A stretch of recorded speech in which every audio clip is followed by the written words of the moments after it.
E já começou mais um programa Elga e Você, com aquele compromisso de trazermos sempre informação com credibilidade. Hoje nós vamos ter a oportunidade e o prazer de rever todas as mulheres inspiradoras que passaram aqui pelo programa Elga e Você, fazendo toda a diferença.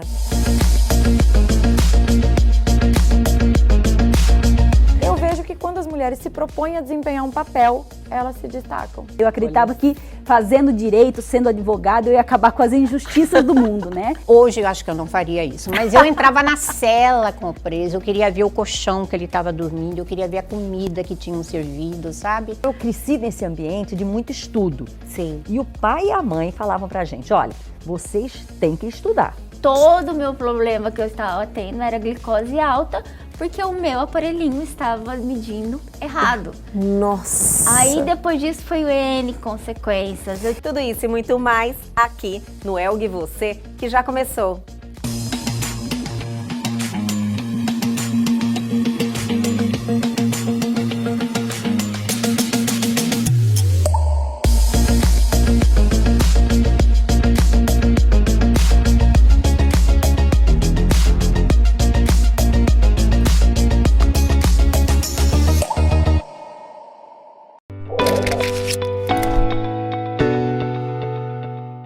Hoje é difícil você ser mulher em um ambiente, né, tão masculino quanto a política.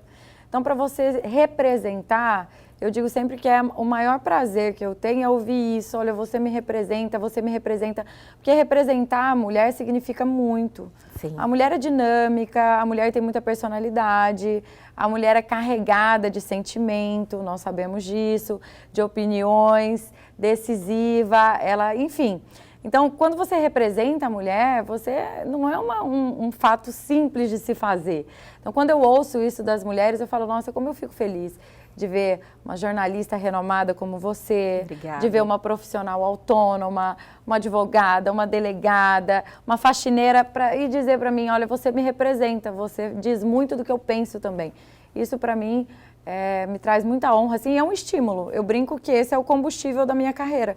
Quanto mais eu ouço isso, mais estímulo eu tenho para continuar, mesmo diante de todas as dificuldades, né? Que eu acho que em todas as carreiras tem. Você falou sobre algo que eu li, inclusive, acho que foi um artigo seu, falando sobre a Mulher Maravilha.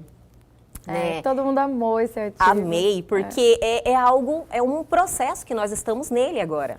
Nós estamos nesse processo e as mulheres elas ainda não aceitam o fato de nós sermos comuns, seres humanos, que a gente não consegue lidar com tudo ao mesmo tempo. Quer dizer, essa questão da Mulher Maravilha, da princesa do castelo, que dá conta de tudo, da mulher superpoderosa, isso não existe de verdade, né? O que existe são mulheres determinadas, Sim. guerreiras, trabalhadoras, que se desdobram primeiro, segundo, terceiro turno. É isso que existe. E a gente parar um pouquinho de cobrar a nossa perfeição. E as mulheres têm que entender que nós não vamos conseguir fazer tudo perfeitamente. Eu vejo que quando as mulheres se propõem a desempenhar um papel, elas se destacam. Isso em Sim. todos os lugares. Se eu tivesse ficado com medo e nunca tivesse subido à tribuna, eu até hoje talvez Ou não se teria. tivesse cedido a pressão também, que eu acredito que você sofreu muita pressão naquele momento. Tem até hoje, nossa, Até quanto hoje. homem falando alto comigo no começo, assim, achando que eu fosse... Ia te intimidar. Exatamente. Entendo, que ia me levanta a intimidar, voz para te intimidar. que eu ia me sentir fraca, que eu ia recuar. E não, quanto mais alto falava comigo, eu respondia mais alto ainda, que eu vi que era o jeito que eu tinha para impor respeito. Que era esse o meu principal objetivo, eu queria impor respeito. Conhecimento, né? Exatamente. Você sabia do que você estava falando. E assim, Elga, eu fui muito também assim, meu Deus, eu vou dar de tudo. E vou dar o meu de tudo com a minha originalidade. Se for para ser, será. Se não for, não será. Então, não tinha uma coisa assim muito programada. Eu lembro que muitas vezes as pessoas falam, isso quem fala para ela é o pai dela. Isso quem ensina é o pai dela. Não é assim que funciona. Eu não tenho um ponto aqui no ouvido, olha, o que eu falo agora. Então, assim, eu fui criando a minha personalidade lá dentro da Assembleia. Você ou alguém próximo de você já teve algum tique, algo que chamou a atenção ou não? É disso que nós vamos falar e para isso estou recebendo agora Lígia Maciel. Primeiro eu quero te agradecer por estar aqui com a gente hoje e compartilhar a sua experiência, a sua história, Lígia. Muito obrigada pelo convite, estou muito feliz de estar aqui falando sobre um tema que eu adoro, que faz parte da minha vida, né, que são os tiques. Os tiques que na realidade tem um nome, né, Lígia? Isso. Síndrome de Tourette, é isso? Exato, síndrome de Tourette. A nossa história começou com os tiques quando a Manu tinha 7 anos e eu tive o meu segundo filho. A gente começou a perceber que ela começou a fazer alguns movimentos que ela não fazia antes, né? Movimentos como piscar, levantar a cabeça, mover o corpo, e a gente percebia que era uma coisa involuntária. Então a gente começou a investigar. Isso? Ela tinha quantos anos no caso? Ela tinha 7 anos. 7 anos? Sim. E você começou a perceber uma mudança? Do nada, Elga. Sério? É desse jeito. Num dia a criança não tem nada, no outro dia começa a apresentar esse sintoma. E aí a gente começou a investigar. Eu tenho uma amiga que é psiquiatra da infância, que me orientou a apenas observar os sintomas, ver como que as coisas iam evoluindo. E ao longo dos meses a gente percebeu que os tiques, ora se intensificavam, diminuíam, mudavam. E aí, com uma consulta com um profissional, né, da área da psiquiatria, a gente descobriu, e isso entrou na nossa vida, e se chama síndrome de Tourette. Às vezes isso pode passar despercebido, em alguns casos, existem casos leves? Sim, durante muito tempo, Elga, as pessoas elas nem sabiam que isso formava um diagnóstico. Olha só. As pessoas simplesmente tratavam como mania. Sabe uma expressão antiga que as pessoas usam chamada cacuete? Na realidade, é cacuete, é isso? É isso mesmo. Cestro, algumas pessoas falam mais antigas ainda, né? Então, assim, quem nunca ouviu falar?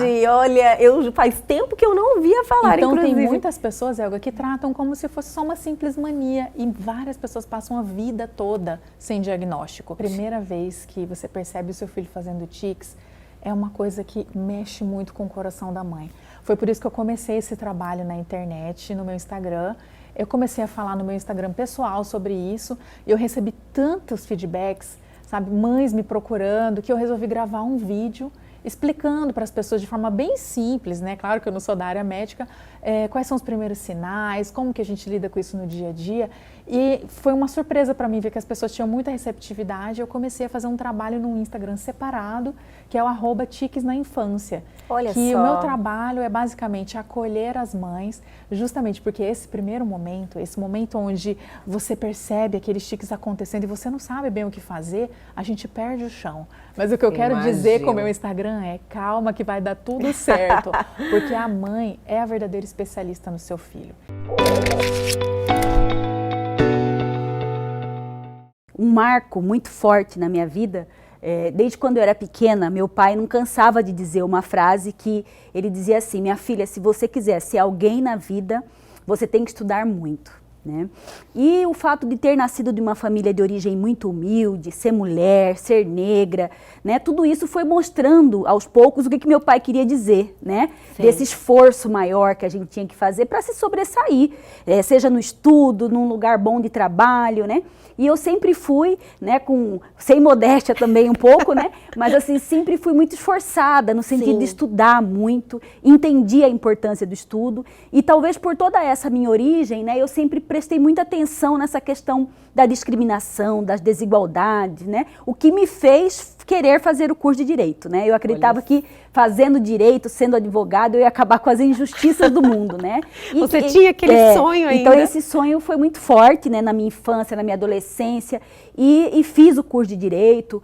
E isso veio junto comigo muito forte, né? Nessa questão da luta por direitos.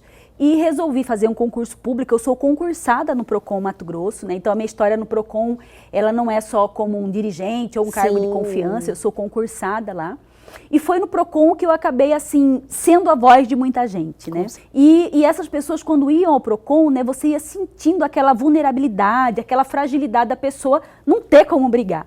Né? E falei, gente, o Procon precisa dar voz para essas pessoas, né? O Procon precisa realmente fazer mais, né? E felizmente a gente encontrou vamos colocar assim, esse mecanismo de comunicação com o cidadão, né, dele entender seus direitos, de ir buscar mais o direito, né? Nós tivemos, assim, na época em que estive como diretora do Procon, foi um período que a gente conseguiu assim subir para cerca de 40 mil reclamações ano, coisa que eram 8 mil, 9 mil, então Sim. realmente chamou a atenção das pessoas. Não que as lesões aumentaram, mas é as pessoas indo buscar, Com né, certeza. aquele direito que às vezes deixa para lá, uma né? confiança também, né? Sim. Além do conhecimento, eu acredito que ter a sua voz falando ali provocou aquele, não, eu vou lá fazer na minha reclamação. As pessoas confiaram de ter essa atitude, porque antes eram desacreditadas, a relação era muito desequilibrada. Muito desequilibrada. É isso. E assim, ao longo da minha vida, né, toda essa questão dessa luta por direitos, pelo curso de direito que eu fiz, pelo local de trabalho que é o PROCON, né, ela foi dando sempre esse incentivo para querer fazer mais, né?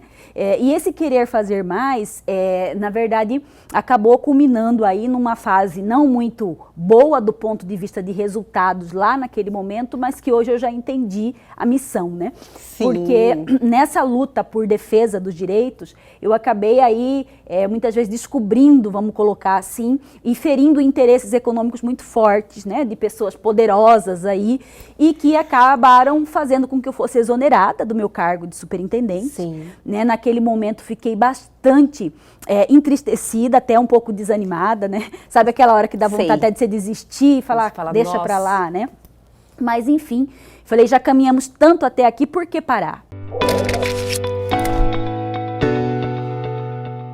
Um ano, né, já vivendo essa rotina, ainda assim tem muitas novidades e o cenário muda todos os dias.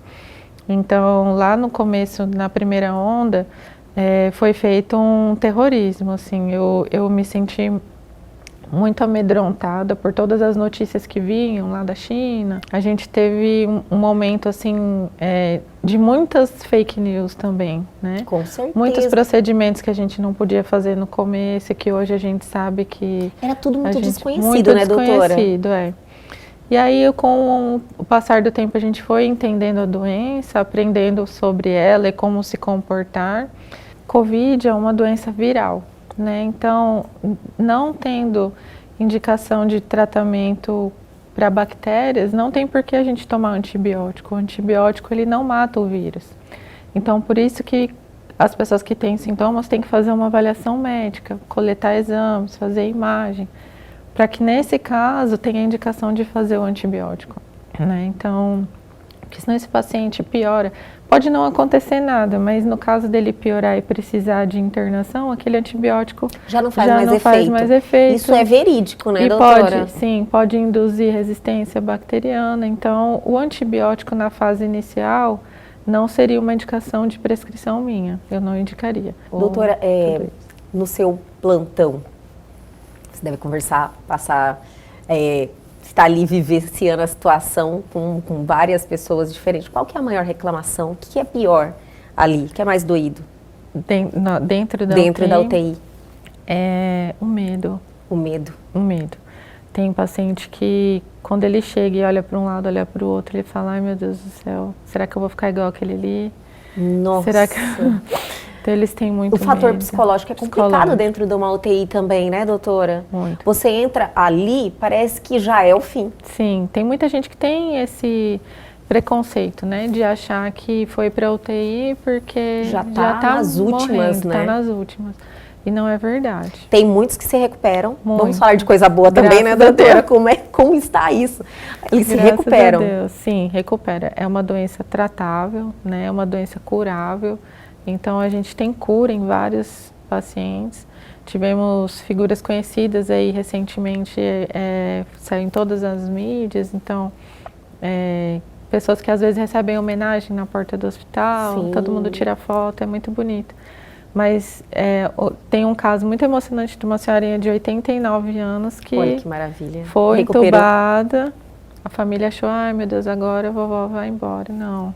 Saiu sem nenhuma sequela, super bem. Então, fazendo o tratamento assertivo, correto, é possível curar, sim, é possível se livrar da doença, né? Se a gente tem uma vacina e toda a população tenha acesso a ela, a gente vai ter mínimos casos graves. E isso não vai gerar todo esse caos que tem gerado, toda essa repercussão financeira, né, no comércio, nas escolas, etc, etc. E a vida vai poder voltar ao normal.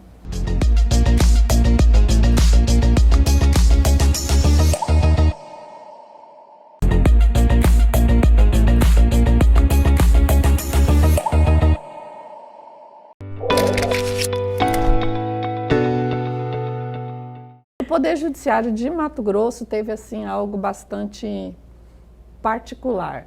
A agilidade com que a administração conseguiu Olha que maravilha. disponibilizar para nós ferramentas que nos possibilitassem transformar aqueles cenários presenciais, principalmente da mediação, Sim. que é uma coisa de olho no olho, Isso. de sentimento, Que e transformar tudo isso em ferramenta que fosse adaptável para o cenário virtual realmente exigiu aí de forma efetiva, né? exato, um plus que nós não podemos deixar de registrar o quanto o nosso tribunal é de vanguarda nesse sentido. Então, hoje nós já estamos com todas essas ferramentas da conciliação, da mediação, os círculos de construção de paz foi a nossa primeira experiência. Nós começamos por ele porque vimos que neles nós poderíamos fomentar uma melhoria emocional para nós próprios, para os nossos servidores, para os nossos colaboradores mais diretos, e assim a gente foi espalhando. Hoje tem fila de pessoas querendo participar dos círculos virtuais. Olha que maravilha. É algo fantástico, que eu recomendo que você conheça pessoalmente. Eu vou conhecer isso mesmo. É maravilhoso para nós, como pessoa, como Sim. ser humano. E depois, então, vieram as conciliações e as mediações, e tudo isso agora, até mesmo as oficinas de parentalidade estão sendo feitas no ambiente virtual, que foi lançado recentemente pelo Sejusc de Rondonópolis e que já está agregado, então, em todos os nossos Sejuscs. As oficinas de direito sistêmico ainda não estão 100% operacionalizadas no online, elas estão numa outra vertente, onde nós fazemos movimentos sistêmicos para ajudar as pessoas nesse espaço, então, de conscientização e de melhoria do que está por trás daquele conflito. Que às vezes a carga ancestral é muito forte, principalmente nos inventários. Olha, é algo sui generis, a dificuldade que as pessoas têm em concluir um inventário. Às vezes algo assim que a gente pensa, meu Deus, mas por que não se resolve? Aí surge uma outra picuinha dali, isso está ligado então ao sistema daquela família e que precisa ser olhado. Ele não vê que de repente quando chegar essa solução arrastando aí depois de muitos anos não vai ser nem útil. Não. Né? Ou o gasto também que aquilo ali gera. E às vezes as pessoas que começaram aquilo já nem estão mais aqui nesse plano. Sim.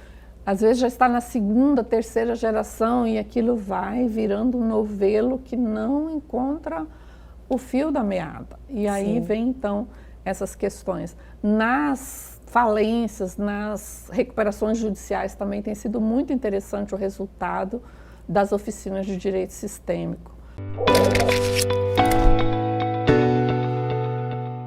Hoje em dia, eu acho que o próprio consumidor tem esse cuidado de buscar lojas, buscar serviços no geral que tendem a atender todos os públicos, né? Que é mais inclusivo de forma geral. Então, esse mercado plus size está crescendo e a gente agradece muito, porque isso é muito importante, a gente tinha pouco espaço, né? Como é que foi esse despertar para ser uma modelo? Você sempre se olhou no espelho e falou, eu sou bonita porque você é mesmo? Obrigada. Não foi assim. Na verdade, foi um processo de autoconhecimento, né? Um processo bastante doloroso até. Me aceitar enquanto uma pessoa gorda e descobrir que existe beleza nisso, existe beleza em mim, existe beleza em todos os corpos, foi um processo que exigiu um certo sofrimento. Até eu me dar conta de que isso não me impedia de ser bonita, não me impedia, aliás, de nada, né? Eu acho que foi, inclusive o processo de virar modelo plus size também aconteceu devido a isso. Assim, eu me descobri, eu fui nesse processo de aceitação e aí virar modelo plus size foi meio que uma consequência. Então, eu acho que aconteceu como? Eu percebi, eu olhei em volta as minhas amigas e eu percebi que de todas as minhas amigas, independente do corpo, da altura, todas elas tinham alguma questão, sabe? Então, eu olhava, porque todo o sucesso da minha vida estava pautado em quando eu for magra, sabe? Ai, quando eu for magra... Entendi.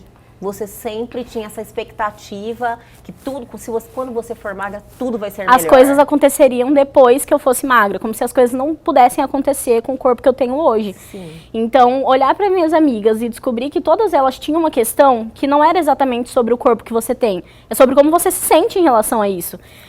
Foi o que abriu os meus olhos. E aí eu postei 3 fotos seguidas com textos explicando sobre a minha relação com o meu corpo.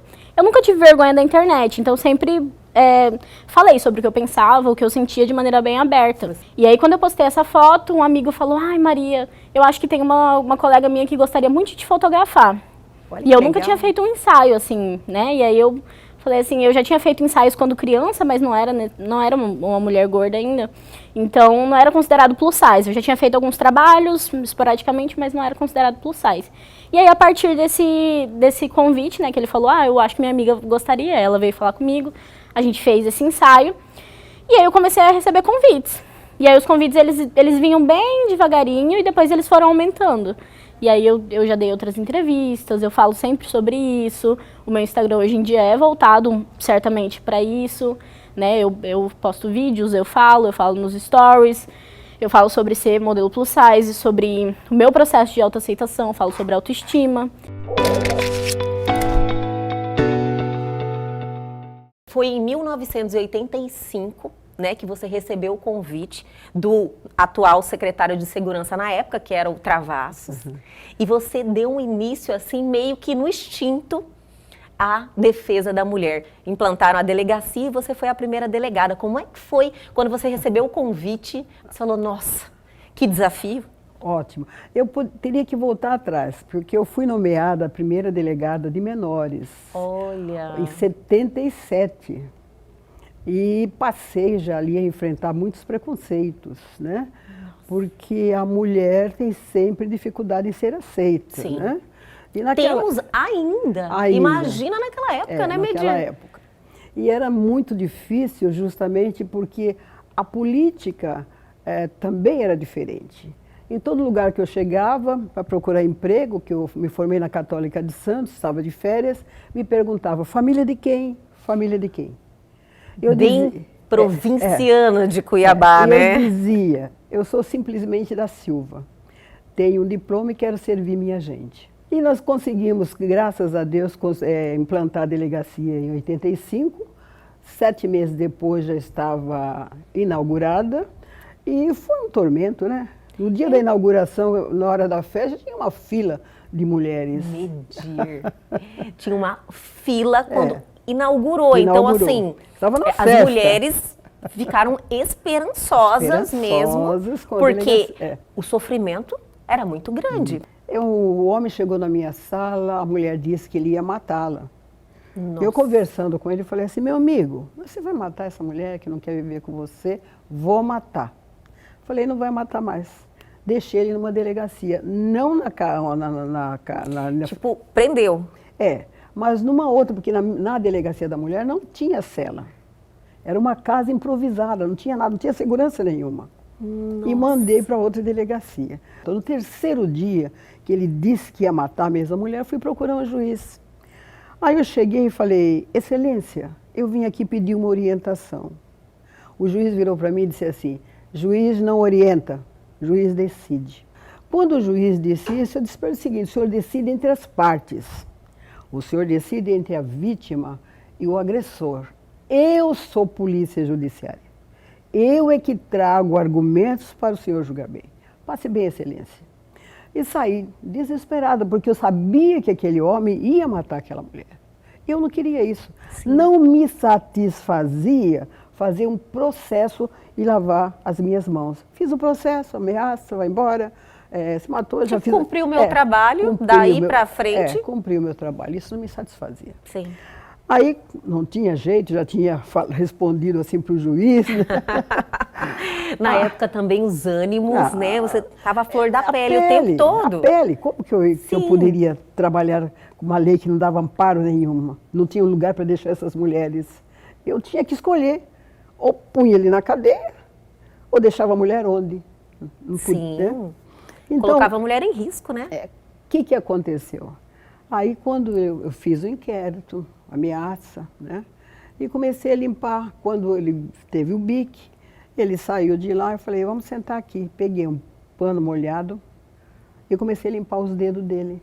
Falei, ai meu amigo, você está parecendo um animal marcado. Eu falei tanto para você, que não pode, você é um homem bonito, você pode arrumar outra, você quer ficar com uma mulher que não te ama, que não te respeita. E ele só me olhando. Quando eu terminei, ele olhou para mim e disse assim, delegado, eu não vou matar essa mulher. Eu sempre me emociono quando falo isso. E eu tenho aqui, que eu deixei até separado, o papelzinho que ele me trouxe. Ele foi embora, ele foi embora daqui, foi para... Ele foi embora da cidade? Foi, para o Rio Grande do Sul. De lá ele mandou uma carta, um papel dizendo assim, digna senhora, com a sua simplicidade e a dignidade a mim dispensado, você me fez eu compreender meu erro. Olha só, aquela atitude que você teve naquele momento, mudou a vida para ele. Mudou. Então, eu acho que isso é importante. A MT Mama tem um resgate assim, desse lado social muito grande.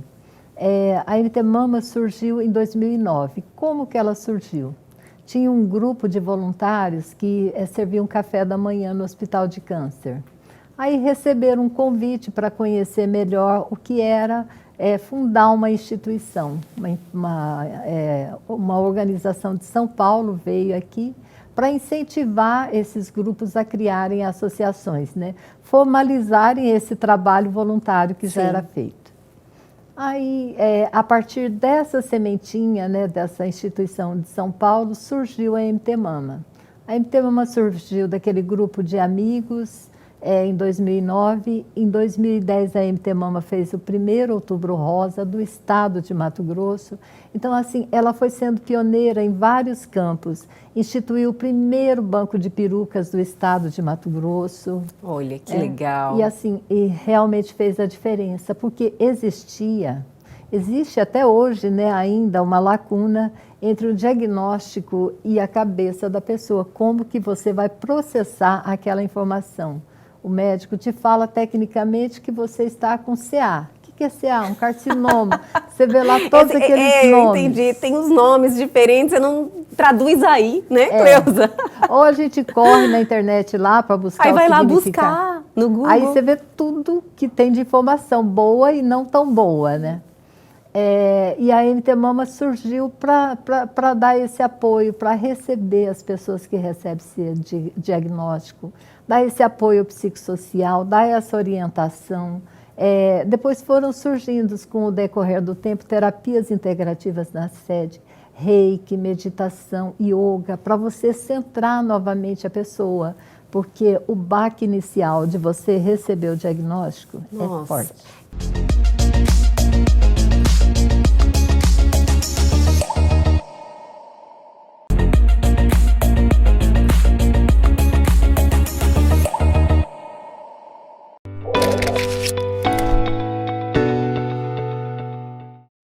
Doutora, vamos usar o termo mais conhecido, que no caso é mãe atípica, que seria as mamães de o filho ter algum tipo de deficiência. Independente da causa, né? Podemos ter síndromes, podemos ter consequências da prematuridade, né? Que é o caso da minha filha, Pérola. E independente da consequência, né? Qualquer situação que, vamos colocar entre aspas, fora da evolução e dos parâmetros considerados o desenvolvimento normal para uma criança, a gente pode considerar como um fator de deficiência, ou as pessoas gostam de usar o termo de mães atípicas, né? Sim. E hoje eu vejo que a nossa maior inabilidade talvez seja o preconceito de achar que uma criança que não tenha ou porque não anda, ou porque tem alguma dificuldade de fala, ou dificuldade de desenvolvimento intelectual mesmo, ela não possa ser feliz, ela não possa ter uma convivência normal em família. Quando a minha filha recebeu o diagnóstico de um sangramento intraventricular, eu particularmente fiquei muito apreensiva, pelo fato realmente de eu ter de eu ser médica, de eu ter o conhecimento. Tudo você já está entendendo o que está acontecendo de verdade. Então eu fiquei realmente muito apreensiva, eu senti muito medo, desespero. Não vou ser hipócrita de te dizer que não. Eu tive muito medo, sabe? Porque eu sabia da gravidade que eu poderia ter com todos os desfechos, tanto favoráveis quanto desfavoráveis. Sim. Mas, no ponto de vista de reabilitações, eu acredito que eu ser médica ajuda e muito, porque, primeiro que eu nunca desisti, né? Existiram, sim, alguns profissionais que não me estimularam ao ponto de ser tão incisiva nas reabilitações, porém, outros foram extremamente incisivos, que quanto maior o estímulo, maior a oportunidade da gente desenvolver o maior potencial que a gente pode tirar daquela criança. Eu entrei na faculdade com 17 anos, então eu estudei até a 8ª série no Notre Dame, que na época só até a 8ª, aí prestei o concurso e entrei no São Gonçalo. Aí fiz 2 anos em São Gonçalo, o 3º ano eu fiz no Anglia e entrei direto para medicina com 17 anos. Não, imagina. Não, imagina. Entrar para medicina com 17 anos. E a gente já se vê desde o início as mazelas, né? A pessoa pobre, sem condição e ainda doente. Então aquilo tudo mexeu barbaramente comigo. Eu era assim, sempre gostei muito de festa, de badalar, mas primeiro eu estudava. Lógico. Então assim, sempre era uma das primeiras de turma, tanto no Notre Dame quanto no São Gonçalo. Entrei para medicina, vou te contar um segredo aqui. É isso que a gente gosta, doutora, saber de você mesmo. Isso aí. Até mais ou menos uns 10 anos atrás, não sei se isso ainda é, mas até 10 anos atrás eu estou formada há 30 anos. Esse ano faço 31 anos de formada. Eu me formei em 1990, dezembro de 1990. Até 10 anos atrás, a maior média de todos os cursos da Universidade Federal de Mato Grosso era minha. Meu Você senhor! acredita? Parabéns! Eu sempre gostei, como eu estava falando, gostei de ir em festa, nunca deixei de sair, de me divertir, de ter roupa nova, mas primeiro os estudos. Então eu cresci nesse ambiente de muito estudo. Sim. E o pai e a mãe falavam pra gente, olha, vocês têm que estudar. Meu pai e minha mãe são professores universitários. A minha mãe, apesar de ter sido política por 20 anos, ela não tem aposentadoria como política. Olha. Porque ela acha imoral um político ter aposentadoria por ter ficado 4, 5, 10, 15, 20 anos como mandato político. Não é profissão. Nossa. E ela não tem aposentadoria nem como deputada estadual, nem como senadora. Olha porque só. ela acha imoral. E É eu uma- respeito e concordo com certeza. ela. Porque realmente Faz é um sentido. absurdo. Claro. Sim. Você acha que algum brasileiro tem direito à aposentadoria de, sei lá, 30, 40 mil reais por mês por passar 4 anos como deputado federal? Não podia ter. Porque a maioria da população não tem isso. Com Tem que toda trabalhar 30, certeza. 35, 40 anos para poder ter direito à aposentadoria. E olha lá, em muitos casos, né, nem E olha consegue o lá. benefício. E a gente cresceu nesse ambiente de muito estudo, muita dedicação, e o pai e a mãe sempre falavam, olha, para ser alguém na vida, tem que estudar. Para a prevenção do câncer de mama, através de muitos estudos no mundo inteiro que foram feitos, né, com esse objetivo, chegou-se à conclusão que o exame, assim, o exame que se presta a um rastreamento populacional é a mamografia. E eu faço desde os 36 anos, todo ano. Sim. Entendeu? Religiosamente. Então, quando eu tinha 51,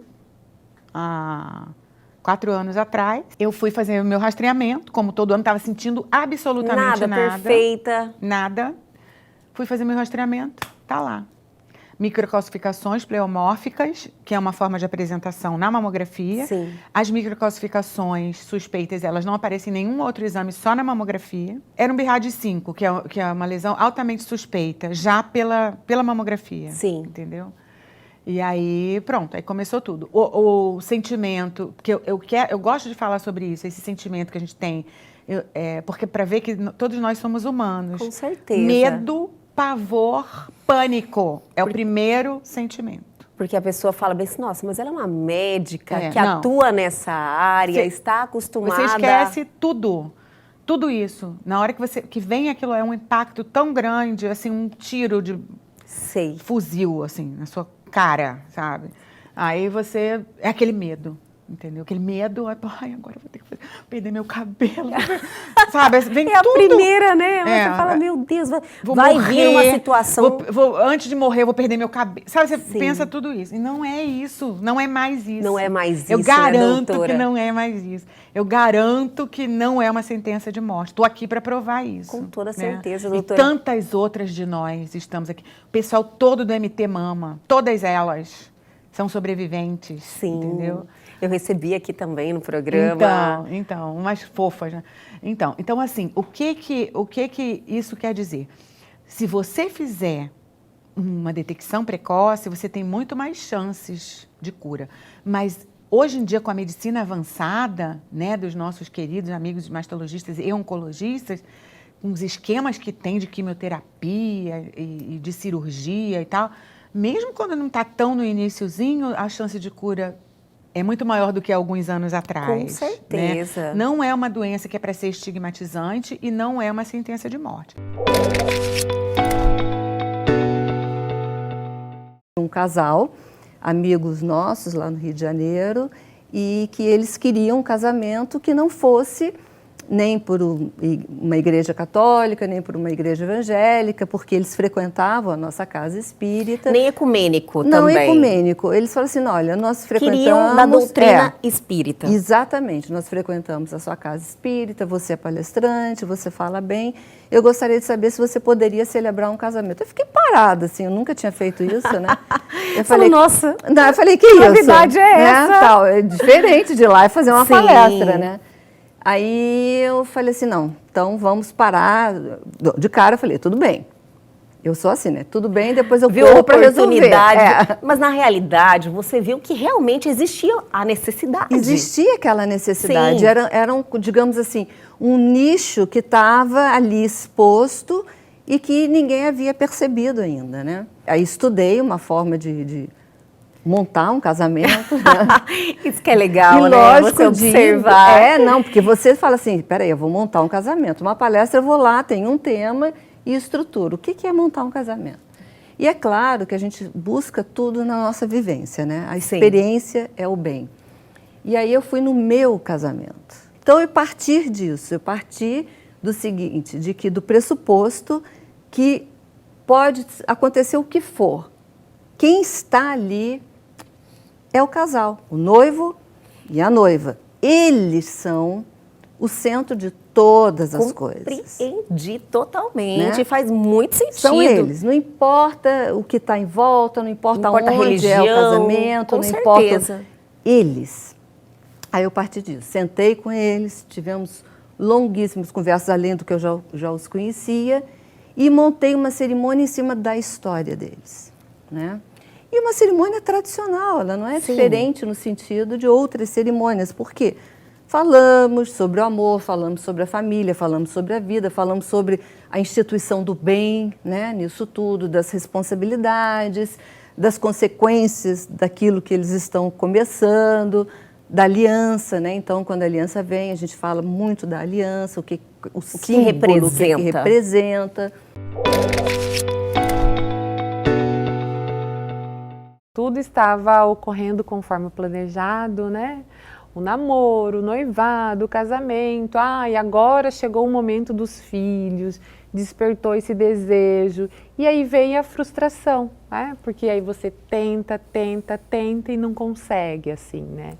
E hoje a medicina está muito avançada, né? Sim. Nós temos muitas e muitas opções alternativas, graças a Deus. A equipe que me deu essa assessoria também, conseguimos realizar o nosso sonho, né? Que maravilha. Nós fizemos, primeiro a gente fez a coleta dos óvulos, né? Sim. Porque a gente estimula com hormônios para coletar os óvulos. Fizemos a coleta dos óvulos e aí fertilizamos esses óvulos e depois agendamos a transferência dos embriões, assim. Aí na primeira... Esse período, tudo tem um período etapa, certinho, assim, etapa. Agora a gente toma tal medicação, colhe tal exame, faz tal procedimento. É tudo muito certo, assim. Tanto porque você tem que fazer ultrassom amanhã. Eu falo, meu Deus, amanhã, sabe? Você tem que se organizar e sair Ainda mais com a agenda de uma médica, né? É bem corrido, assim. Minha secretária ficava louquinha. Você fala, olha, cancela, precisa ir correndo. E aí, daí a gente fez a coleta dos óvulos, fertilizamos e depois agendamos a transferência dos embriões, assim. Pela primeira vez, não deu certo, fizemos, esperamos, né? Você fica naquela expectativa, né? Saiu o exame do beta dá positivo, aí não deu certo, aí vem a frustração.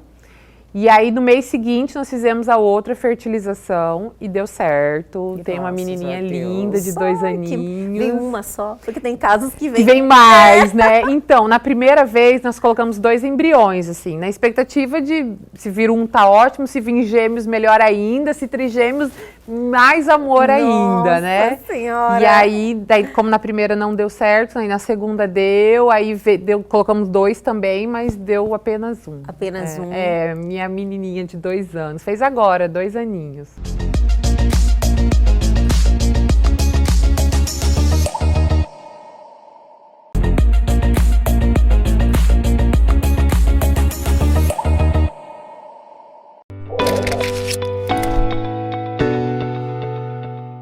A doutora Eunice Helena Barros foi a promotora mais nova mulher. Então, assim, em um momento complicado... Isso nos idos de 87, né? Naquela época, para o ingresso na carreira, tinha que ter essa idade mínima de 25 anos. E você tinha 25 anos? E eu tinha 25 anos exatos. Eu já tinha o Ministério Público meio que no meu DNA, porque meu pai é membro do Ministério Público aposentado. Ele, inclusive, foi meu corregedor-geral. Olha só. E aí eu já conhecia um pouco da instituição, mas conhecia assim, de fora, não tinha ainda sentido o que é o Ministério Público, né? Ouvi as conversas assim, mas nunca me inteirei dos assuntos. E aí eu fiz o concurso, logrei êxito em passar, graças a Deus, e fui me apaixonando cada vez mais pela instituição, né? Quando cheguei na minha primeira comarca, que aí sim eu senti o peso, né, do que é ser um promotor de justiça. Eu imagino, cheio de sonhos, né? Sim, eu acho que aí que você imagina que você está assim mexendo com a liberdade das pessoas. Uma denúncia que você faz ali, né? Se você carrega muito na caneta e aí a pessoa é condenada com uma pena assim muito alta. Eu falei, tudo isso passou na minha cabeça, né? Então, eu tive que sentar, entender bem aquilo que eu estava fazendo, assimilar e tocar em frente.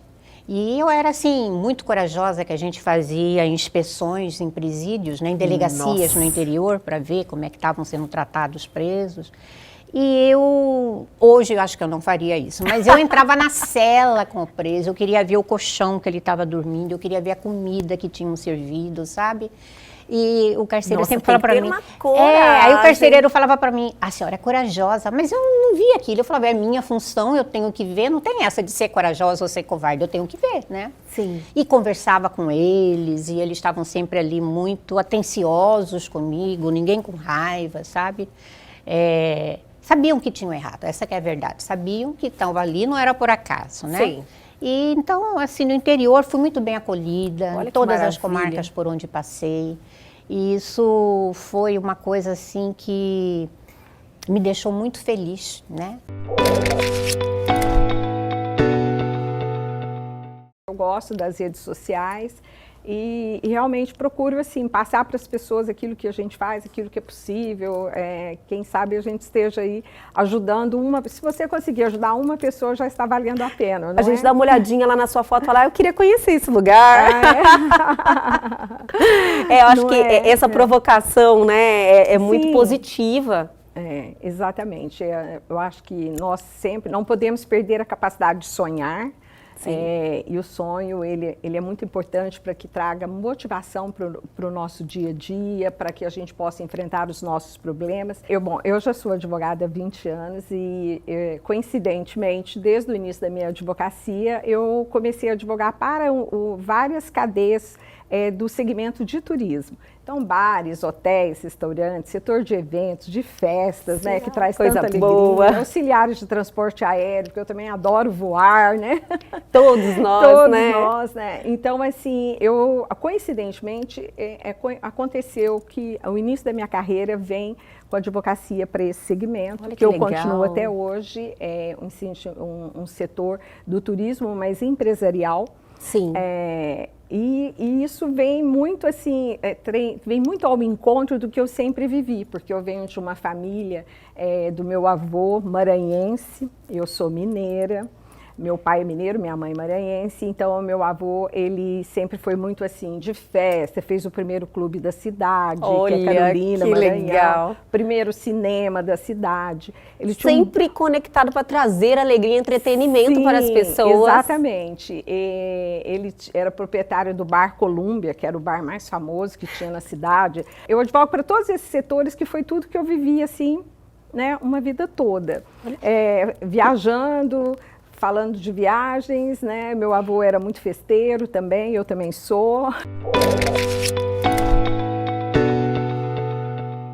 A gente pode conciliar naquelas situações que nós podemos negociar, né? Como Sim. pensão, divisão de bens em divórcio, entre aspas, briga de vizinhos, né? Questões familiares, questão de consumidores, por exemplo. Sim. Né? Só realmente naqueles casos em que não há como dispor do direito, como infância e juventude, idosos, mas o restante, todos nós podemos, sim, resolver os nossos conflitos com o auxílio do judiciário por meio da conciliação. Que maravilha, né? Eu acredito que é a melhor solução. Nada melhor que conciliar. Quando você concilia, você tem um resultado mais útil, mais efetivo, todo mundo sai satisfeito, não é, doutora?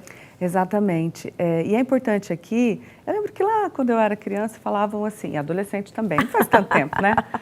Diziam assim, olha, vamos fazer um acordo, você perde um pouquinho, eu perco um pouquinho e tá tudo certo no final. E aí eu convido para uma reflexão um pouco diferente. Ninguém precisa perder. Quando nós falamos em conciliar, em mediar, em negociar, nós estamos falando em buscar qual é o interesse da gente e atender a esses interesses, como? Construindo soluções. Verdade, e aí, doutora. para construir soluções, é importante conversar. Não adianta fugir da conversa, né? Porque quando a gente foge da conversa, a gente não consegue construir essas soluções. E a conciliação convida para esse tipo de espaço, conversa. Sim.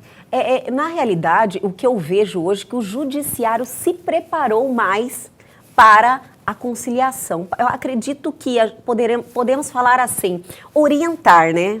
Tipo, instruir as pessoas, as partes, a como eles chegam nessa solução, nesse resultado útil. Antes não tinha muito essa visão, né, doutora? A partir de quando que começou agora a trabalhar e construir essa forma de ver do judiciário? Nós temos ancestrais que trabalham neste sentido, buscando incentivar o diálogo construtivo, expondo que é possível, sim, os próprios envolvidos resolverem seus conflitos há muitos anos. Então, esse trabalho ele já vem feito há décadas, né? Sim. Quiçá aí mais que isso. E desde 2006 se padronizou mais com a Semana Nacional da Conciliação. A ministra Ellen Gleice criou a Semana Nacional da Conciliação e a partir daí todo ano, final de ano, o país inteiro investe energia nessa semana. Sim. E isso faz com que as pessoas se conscientizem ainda mais dessa possibilidade.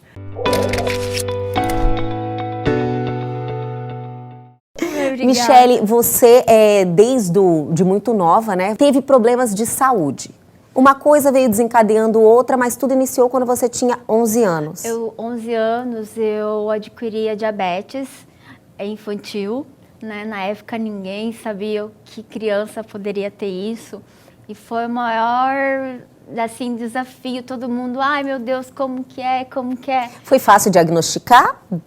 Não. Demorou? Demorou. Inclusive, comecei a ter os sintomas, eu tava com a minha família de férias em Salvador. E aí eu sempre fui um pouquinho mais cheinha, quando eu era mais nova, então eu sempre fui mais cheinha. E eu comecei a comer muito. Aí teve um dia, passando de carro, conheci na cidade, eu fiz xixi 2 vezes na calça, porque eu não consegui chegar ao banheiro, porque era um xixi desenfreado, assim. Entendi. Foi algo que você falou, nossa, tem algo errado. Aí eu fui meu pai chegava e falava, Michele, você tá comendo igual pedreiro. E só que em vez de estar engordando, eu tava emagrecendo, mesmo comendo muito. Sim. E isso foi, aí a gente ficou, daí quando a gente voltou de férias, a minha mãe percebeu que eu mal chegava da aula, eu só queria dormir. Aquele cansaço, só tudo cama. terrível. Aí minha mãe falou, vou levar você numa pediatra, pra gente vai fazer os exames, que se for preguiça de adolescente, você vai ter que... Né? Acho que já vão colocar você, né, para as atividades. Aí eu fui, então, né, da pediatra, o esposo dela era endocrinologista, ela mandou fazer os exames de sangue, quando diagnosticou o exame de sangue, tava lá diabetes. Ele já ficou... Aí, no mesmo tempo, eu já internei, ele já me ensinou... Teve que internar já na sequência? É, porque a minha glicose estava em nível dos 300, aí eu tive que internar para já começar a tomar insulina, já começar a baixar a taxa de glicose. Glicose é o açúcar no sangue. Hoje em dia tem aqueles aparelhinhos, então hoje a gente sabe, mas na época, um aparelhinho vinha com uma bateria. E a gente não sabia que isso trocava, que fazia... E aí o aparelho começou a dar resultados errados e eu comecei a passar mal. Foi a primeira crise que eu tive. E mal, e daí voltei a ser internada novamente. E um dia surgiu uma luz no meu médico que ele falou, vamos fazer o exame do laboratório e eu faço no seu aparelho, pra gente comparar. Pra você comparar o resultado. Foi a hora que a gente descobriu que todo o meu problema que eu estava tendo era glicose alta, porque o meu aparelhinho estava medindo errado. Nossa! Aí depois disso foi N consequências. Eu tive... Porque esse descontrole daí desencadeiam outros problemas. Eu tive neuropatia periférica, é uma dor terrível nos membros da perna. Cheguei algumas vezes, eu perdi o movimento delas. Eu tive problema na visão. E acabou o Elgue Você desta quarta-feira. Eu espero que vocês tenham gostado tanto quanto eu. Já tá com saudade? Atenção, pega o seu celular agora e aponte a sua câmera aos QR Codes que estão aí na sua tela. Já vá direto ao nosso Instagram ou para o nosso canal no YouTube. E este programa já está lá à sua disposição. Aguardo vocês amanhã aqui na TV Pantanal, canal 22.1.